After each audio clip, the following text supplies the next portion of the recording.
Au premier temps de l'automobile, Henry Ford, un spécialiste de la question, disait cyniquement « Tout un chacun aura désormais une automobile de la couleur qu'il veut, à condition que ce soit du noir. » C'était le temps où les gens, automobilement parlant, s'habillaient volontiers d'uniforme. Pour les constructeurs, c'était le bon temps.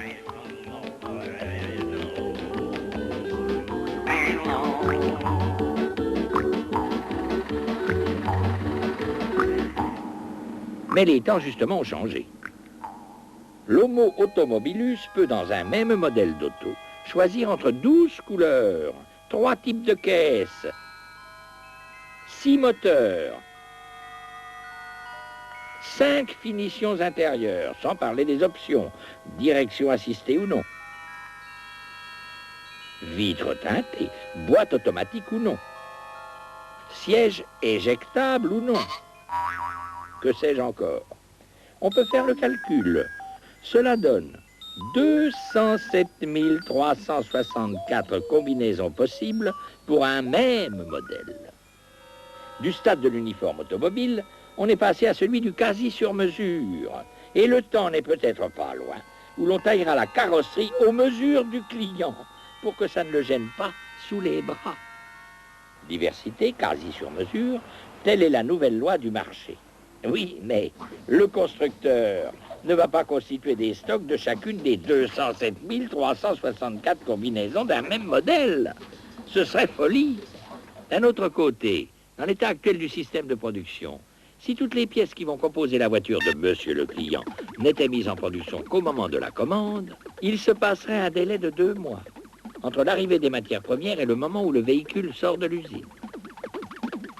À quoi il faut ajouter un délai de 2 semaines pour lui livrer effectivement son auto. Ceci, évidemment, est inacceptable pour le client. Il ne veut pas attendre. Il lui faut son auto au plus tôt. En résumé, pour satisfaire nos clients, il faut produire un véhicule de qualité, répondre aux demandes diversifiées, au prix de revient le plus bas possible, tout ceci dans des délais fiables. Tels sont les objectifs du plan Mercure. Premier objectif, réduire les délais. Oui, mais comment? Traditionnellement, le constructeur anticipe la demande client. Il fait des prévisions, met en route des programmes de fabrication, des campagnes. Il constitue des stocks d'éléments. Mais les commandes réelles ne correspondent jamais aux prévisions.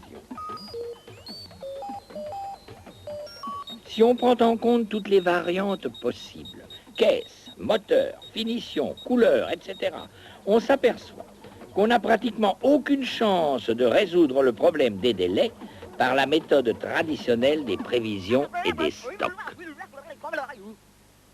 Le schéma qui s'impose à l'esprit, c'est de ne démarrer la fabrication des pièces qu'à la réception de la commande. Ne fabriquer que les pièces du puzzle nécessaire. Pas une de plus, pas une de moins. Mais ceci n'est possible que si le délai de production est inférieur au délai de livraison.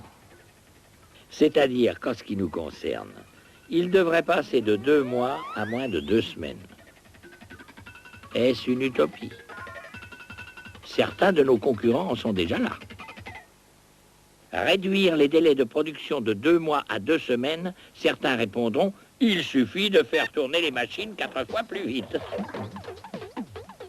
Non, les choses sont plus complexes. Si on analyse de près le processus de production, on s'aperçoit que les éléments passent plus de 95% du temps à attendre et 5% seulement à être transformés et usinés. Un vilebrequin qui passe à peine 1 heure entre les mains des machines passait 9 jours au total en attente multiple entre les opérations avant vérification, dans les transports, etc. Si l'on veut être efficace, c'est donc bien sur ces 95% de temps mort que doivent porter d'abord nos efforts. pour, dans l'idéal, les réduire pratiquement à zéro. Donc, ramener les stocks d'encours à zéro. Comment faire pour réduire ces temps d'attente? Premièrement, il faut supprimer les aléas. Mesdames les machines, d'abord, sont sujettes à des stress, des malaises. Autrement dit, elles tombent en panne, au moment bien sûr où on s'y attend le moins. Les stocks s'accumulent en amont. Solution évidente, atteindre zéro panne en appliquant la méthode Citroën de maintenance. Les machines sont aussi sujettes à des règlements. C'est-à-dire que si les tolérances admises pour une pièce sont de l'ordre de 10 centièmes, Madame la machine peut avoir la fantaisie de vous sortir des pièces à 20 centièmes près. D'où nécessité de contrôle à la sortie. D'où stocks en attente d'être contrôlés, recyclés pour rectification, ou tout simplement mis au rebut. Perte sèche. La solution: appliquer les méthodes pour arriver à zéro défaut. Deuxièmement, pour réduire les temps d'attente, il faut aussi organiser la production juste à temps. La machine n'est pas souple. Supposons qu'elle soit en train d'emboutir des éléments de type A. Si on veut qu'elle sorte des éléments de type B, lui changer son outil va demander 2 heures.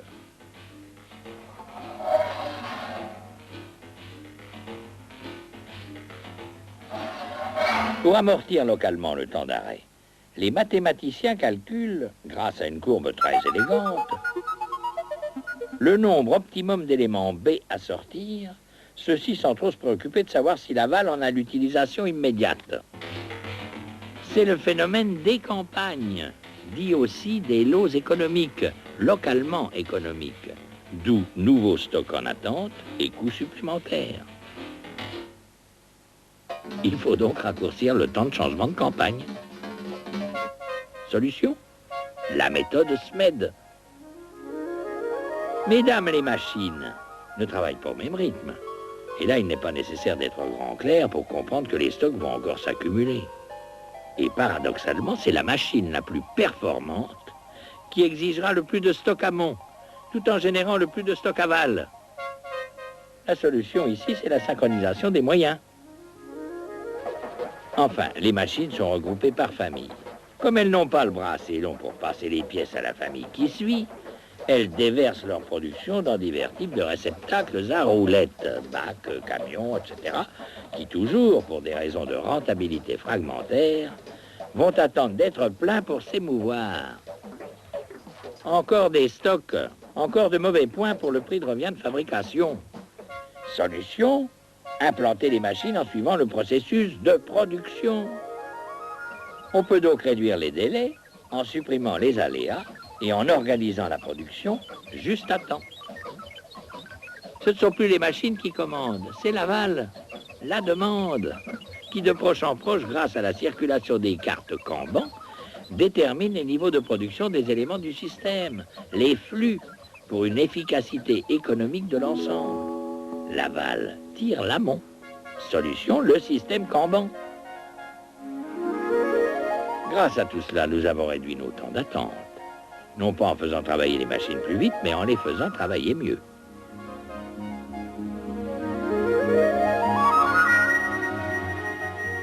Deuxième objectif, réduire le prix de revient. Là, nous avons déjà fait une partie du chemin, puisque nous avons déjà éliminé les pannes, les défauts, les stocks d'encours et les transports. Toutes choses qui coûtent cher sans apporter de valeur ajoutée au produit. Tout ceci ne concerne que les machines. Maintenant, quelles sont les solutions Mercure lorsque c'est l'homme qui crée la valeur ajoutée? Primo, il faut l'aider à faire zéro défaut. Pour cela, la conception doit être telle que le montage soit simple. Il faut que les pièces qui arrivent à l'assemblage respectent les spécifications.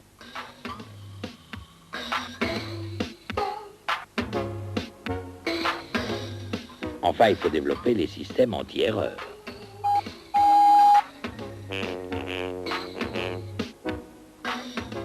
L'autre solution Mercure, c'est l'analyse du poste de travail. Il faut d'abord le rationaliser. En particulier, supprimer les gestes et les efforts inutiles. Il faut concevoir des mécanisations simples.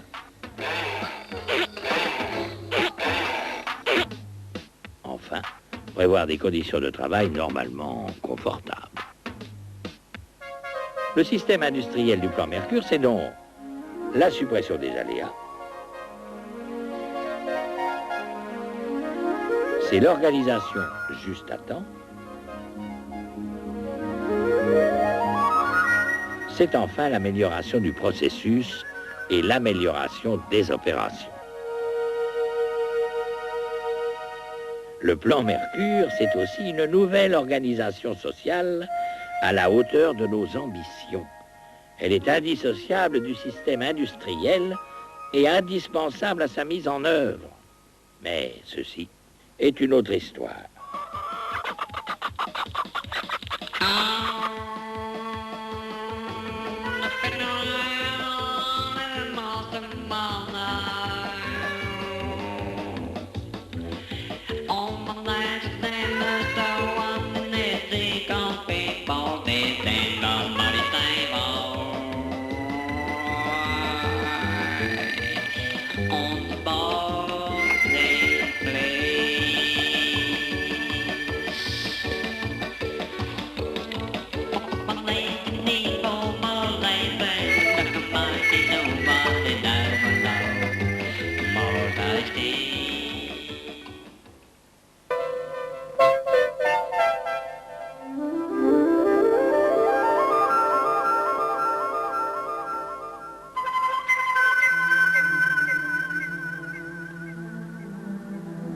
Pour ceux de nos spectateurs qui n'ont pas eu la chance de voir notre dernier épisode sur le plan Mercure, on va résumer les choses.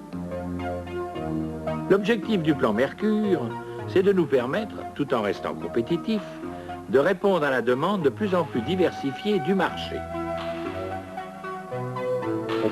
Et notre excellent présentateur de conclure, le plan Mercure, c'est aussi une organisation sociale à la hauteur de nos ambitions. Elle est indissociable du système industriel et indispensable à sa mise en œuvre. Organisation sociale, c'est-à-dire l'organisation du travail, de la hiérarchie, des communications entre les hommes, etc. Car créer, produire, vendre une automobile, vous le savez, c'est compliqué. Ce n'est plus l'affaire d'un seul homme, d'un seul service, d'une seule direction. C'est le résultat du travail de tout un réseau où chacun est client de l'amont et fournisseur de l'aval. Au début de l'industrie de grande série, les tayloriens prêchaient l'organisation parcellisée du travail. Organisation parcellisée, on sait ce que cela voulait dire. Des gens peu qualifiés, payés au rendement, peu ou pas d'initiative, ni de responsabilité. D'ailleurs, les tayloriens le leur disaient bien. Ne vous cassez pas la tête à réfléchir. D'autres sont là pour réfléchir à votre place. Aujourd'hui, qu'est-ce qui a changé? L'appareil industriel est devenu plus complexe. Il doit être flexible pour s'adapter au marché. On a maintenant affaire à des matériels d'une nouvelle génération, moins spécifiques et programmables. On réduit les délais dans tous les domaines. On organise la production juste à temps.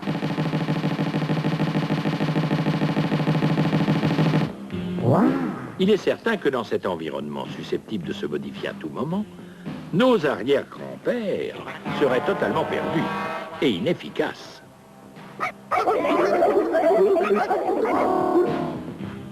Il faut savoir répondre à cette flexibilité, réagir rapidement à toute modification de l'environnement. Il faut un nouveau type d'homme. Il faut de nouveaux comportements.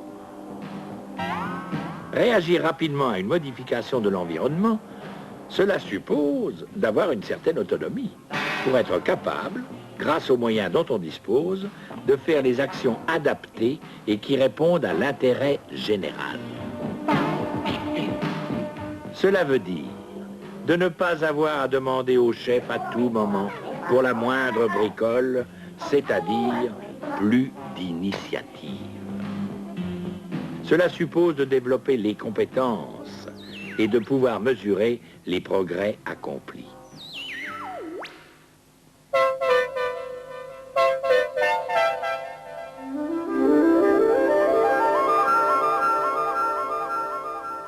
Si on prend l'exemple de la fabrication, il y a autonomie du poste de travail si l'opérateur peut réaliser seul l'ensemble des tâches nécessaires à la production. Non seulement les opérations cycliques, mais aussi le contrôle des paramètres pour garantir la qualité, les réglages, les changements d'outils et de campagne, le graissage, etc. Puis sa compétence augmentant, grâce à une formation appropriée, il prendra progressivement en charge les dépannages courants et participera à la maintenance préventive des installations. Les ouvriers ne sont plus de simples exécutants de la gamme. Ils travaillent sur des postes enrichis par le transfert des tâches. Autonomie, nous le voyons bien dans cet exemple, ne veut pas dire indépendance. Alors, comment cela se concrétise-t-il aux différents niveaux de l'encadrement? La hiérarchie rétro ressemblait plutôt à ceci. Chacun, du haut de son donjon, faisait pleuvoir les ordres et les contrôles.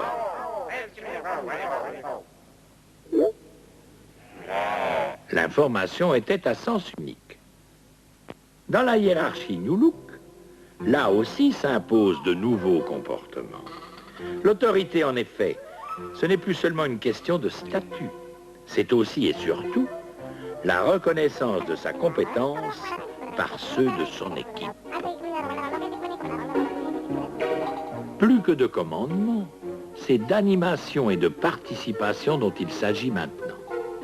Animer une équipe, qu'est-ce que c'est? Ce n'est pas dire à chacun en détail « fais ceci, fais cela ». C'est définir clairement à tous les objectifs à atteindre et à chacun ce qu'on attend de lui en quantité, qualité, délai. Plutôt que de dire « tu n'y connais rien ». Le responsable doit donner une formation utile, adaptée, soit lui-même sur le tas, soit avec l'aide du service formation. Cela suppose évidemment que le chef, l'animateur, soit reconnu compétent en la matière et qu'il sache expliquer les choses. C'est-à-dire qu'il soit un spécialiste doublé d'un pédagogue. Plutôt que de dire « débrouille-toi comme tu pourras », il veille à ce que chacun ait les moyens nécessaires et suffisants pour accomplir sa fonction. Il contrôle les résultats pour encourager, si tout va bien, ou dire les actions correctives à apporter. Il ne donne pas d'ordre à sens unique. Il sait écouter les autres, ouvrir un dialogue. Il sait faire participer, souder son équipe pour l'aider à réussir. Oui, c'est tout cela l'animation. L'animation permet l'autonomie des hommes, leur participation, leur formation donc, d'élargir leurs responsabilités. Elle a des effets induits sur l'organisation de la hiérarchie. En production, par exemple, il y avait autrefois de nombreux niveaux hiérarchiques. Les informations circulaient mal.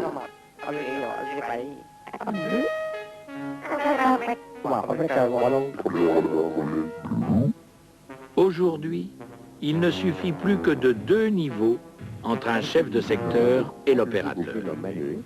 Une telle organisation permet une meilleure coordination, une meilleure circulation verticale des informations. Simultanément, Il faut assurer la circulation horizontale de ces informations entre les services, entre toutes les directions qui constituent le réseau de l'entreprise. Il faut donc qu'à tous les nœuds de ce réseau soient assurés les relais entre tous. Alors, les énergies se coordonnent pour pouvoir appliquer rapidement une idée nouvelle, un nouveau projet, une amélioration. Il est bien évident qu'on ne pourrait arriver à cela dans l'organisation traditionnelle, avec ses donjons, ses chapelles, ses tours d'ivoire et tous ses cloisonnements.